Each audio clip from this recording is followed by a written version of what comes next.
Si wani maju, seorang wani orang usah.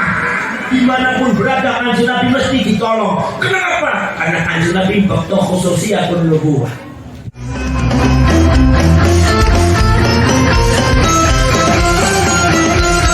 Imam Ahmad An-Naqsyabandi, seorang ulama besar madzhab Thariqah Naqsyabandiyah, ingkang kagungan kitab Jami'ul Usul fil Awliya, ngendika para syekh sedulur, al ulama warathatul anbiya'i, ulama iku pewaris para nabi, ay min jihatil khususiyah, anggene didelok saka khususiyah.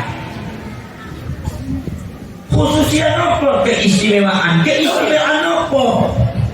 Terus Imam Ahmad An-Naqsyabandi ngendika bahwasanya para nabi, para rasul itu diparingi khususiyah dumateng Gusti Allah ingkang disebut khususiyatun nubuwah, keistimewaan kenabian.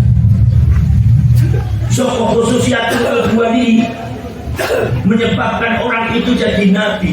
Bila nek seumpama wong bumi ayu ngendika rasul itu lebih utama daripada nabi, sebab orang kabeh nabi ku rasul, tapi nek rasul mesti nabi. Iya, tetapi dari Imam Ahmad An-Naqsyabandi, rasul lebih utama daripada nabi, tapi an-nubuwah afdal wa akram min ar-risalah. Kenabian langkung utama, langkung mulia ketimbang risalah. Setunggal sebab nubuwah niku khususiyah, menawi risalah itu adalah wadifah, tugas. Mungkin berkali-kali wong ora bisa jadi rasul kecuali anggene diparingi nubuwah ini. Nubuwah niku diparingi yang bagian yang itu saged jadi rasul. Tanpa adanya nubuwah merusak bagian jadi nabi, ora bisa jadi rasul. Jadi nubuwah itu penting, Pak. Terus saya pikirnya kalian dirawat napa ya? Ngomong ayat ini nggak penuh kali waras, masalah jangan tok. Bagian penerbangan itu gak terbang. Orang saya pra surga badan. Tadi kita khususiyatun nubuwah. Ini kumedal, napa sing disebut jauharatun nubuwah, mutiara kenabian. Saking jauharatun nubuwah niku medal napa? Yaitu orang saya medal napa? Yaitu adalah at-ta'alimul ilahiyah, pelajaran-pelajaran langsung saka Gusti Allah. Mila para nabi, para rasul iku boten belajar iku pinter kiambak. Kanjeng Nabi boten belajar ilmu politik, tapi kanjeng Nabi pinter politik. Kanjeng Nabi boten belajar ilmu hukum, tapi hukum syariat asale saka dawuh kanjeng Nabi. Kanjeng Nabi boten belajar ilmu sosiologi, tapi kanjeng Nabi niku boten belajar ilmu sosiologi, tapi pinter. Kanjeng Nabi boten pinter ilmu tata negara, tapi kanjeng Nabi adalah seorang negarawan. Napa sebab ono at-ta'alimul ilahiyah, termasuk al-khilqatus syarifatus sufiyah, keluar biasaan saka Gusti Allah. Nek sing para nabi disebut mukjizat, nek medale saka ulama sebagai disebut karomah. Maka dari itu saya Rasul terus Asy-Syekhul Kabir wal Bahru Zafir خاتم أولياء الوارثين في الأول والآخر وفي الحق والدين على التقرير أبو بكر محمد بن علي بن محمد بن عبد الله الطائي الحاكم محي الدين ابن عربي منديكو كرامة العلماء والأولياء إعادة من معجزات النبي. Karamah para wali, para ulama adalah satu percikan daripada mukjizat Kanjeng Nabi. Asal itu saka pembahasan khususiyah. Wonten mari para semaan nusrah itu pertolongan saka Gusti Allah. Kali zaman rumiyin Kanjeng Nabi Muhammad sallallahu alaihi wasallam sampun dipun janjikan dumateng Gusti Allah, dimanapun berada Kanjeng Nabi mesti ditolong. Kenapa? Karena Kanjeng Nabi bakto khususiyatun nubuwah. Nggih napa boten?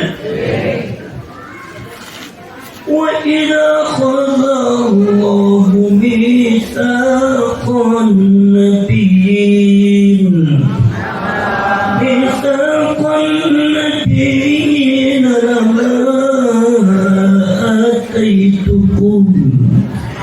لَمَا آتَيْتُكُم مِّن كِتَابٍ وَحِكْمَةٍ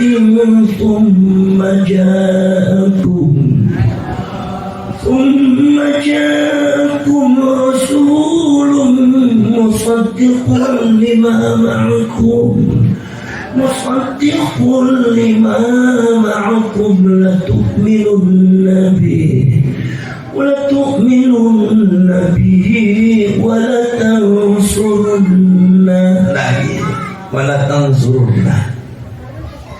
ini para sahabat Rasul.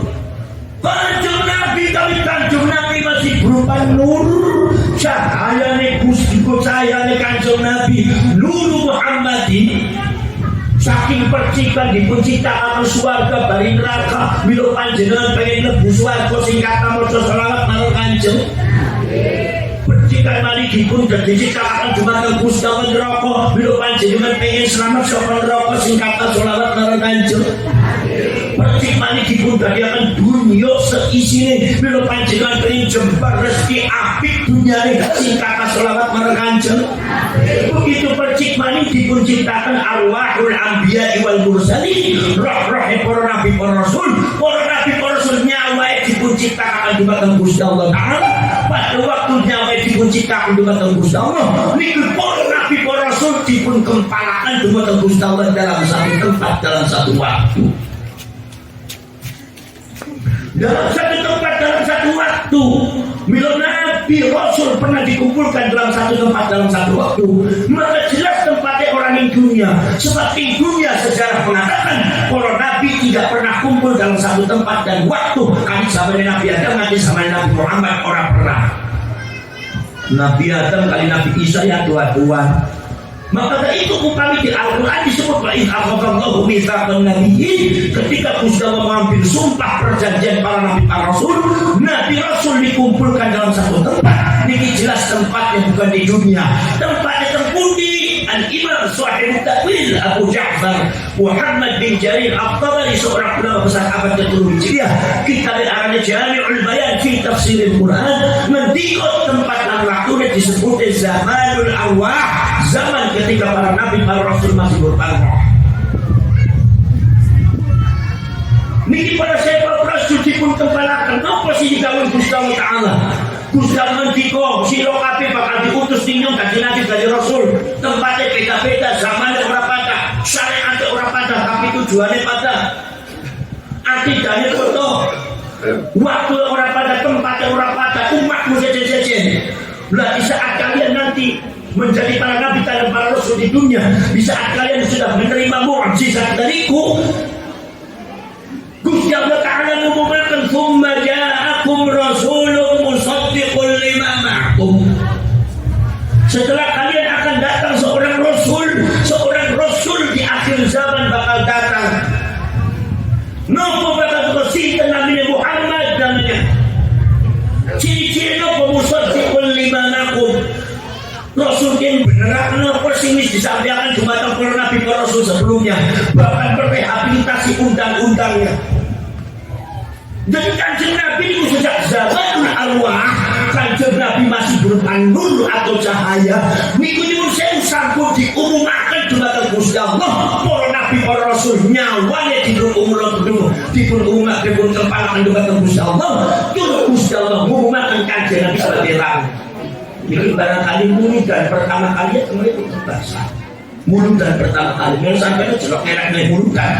Gusti Allah pengen muludan kok. Gimana? Para sahabat para sedulur saya bawah. Ini Kanjeng Nabi para sahabat. Akhirnya apa? Para nabi para rasul disumpah kepada Gusti Allah. Sebelum kalian hidup di dunia jadi nabi dan rasul, maka kalian sehubungan akan datangnya Nabi Muhammad, kalian harus bersumpah dengan dua sumpah di depan para nabi para rasul. Dikengken fitnah, apa dikengken nopo namine sumpah dengan dua sumpah, karena nopo para sahabat rasul dumateng Al-Qur'an wa in akhadallahu mitsaqan nabiyyin, perjanjian sumpah. Nopo sumpah nomor kaping pertama, la tu'minun nabi, kowe kabeh kudu iman. Bila sing ngendika ora lame kudu bilang tauhid tapi lil kosan, walaupun maknanya tauhid. Nang kosan apa tahu kita tapi sudah usah dikerompang, ora usah dipikirin sekali dikerompang.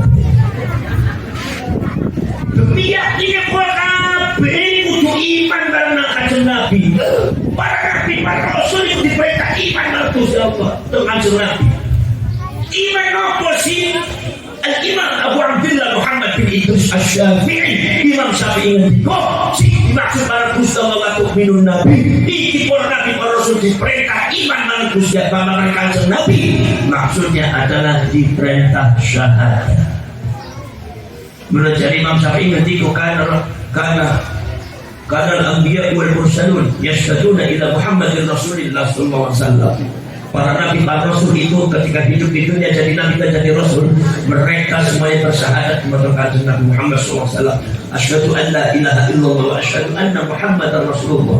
Aku bersaksi tidak ada Tuhan selain Allah dan aku bersaksi bahwa Nabi Muhammad nanti adalah utusan Allah. Ini adalah sumpah yang dilakukan oleh para nabi dan rasul di zamanul arwah. Sumpah diperintah iman. Nomor 2, wala tamsuruna. Niat ini kowe kabeh kudu nulung Nabi Muhammad. Kudu nulung Nabi Muhammad. Maka lakukan nusrah itu. Kenapa ada nulung Nabi Muhammad? Diperintahkan dulu nusratun bi Allah, sokok Gusti Allah. Ini menunjukkan pada saya para rasul dari khususiatul nubuwah itu akan timbul nusratun min Allah, pertolongan sokok Gusti Allah Taala. Bila kanjeng Nabi dumateng wali kakane niku wonten tulisane tawajjah itu sita fa innaka mansul wa arab madhep berdi Muhammad wa innaka mansul wa mesti akan tertolong aku.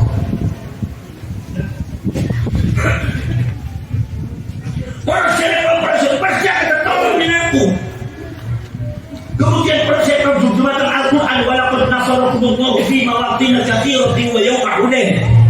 Sesungguhnya Muhammad sing menangaken kowe, sing bantu kowe, sing nolong kowe.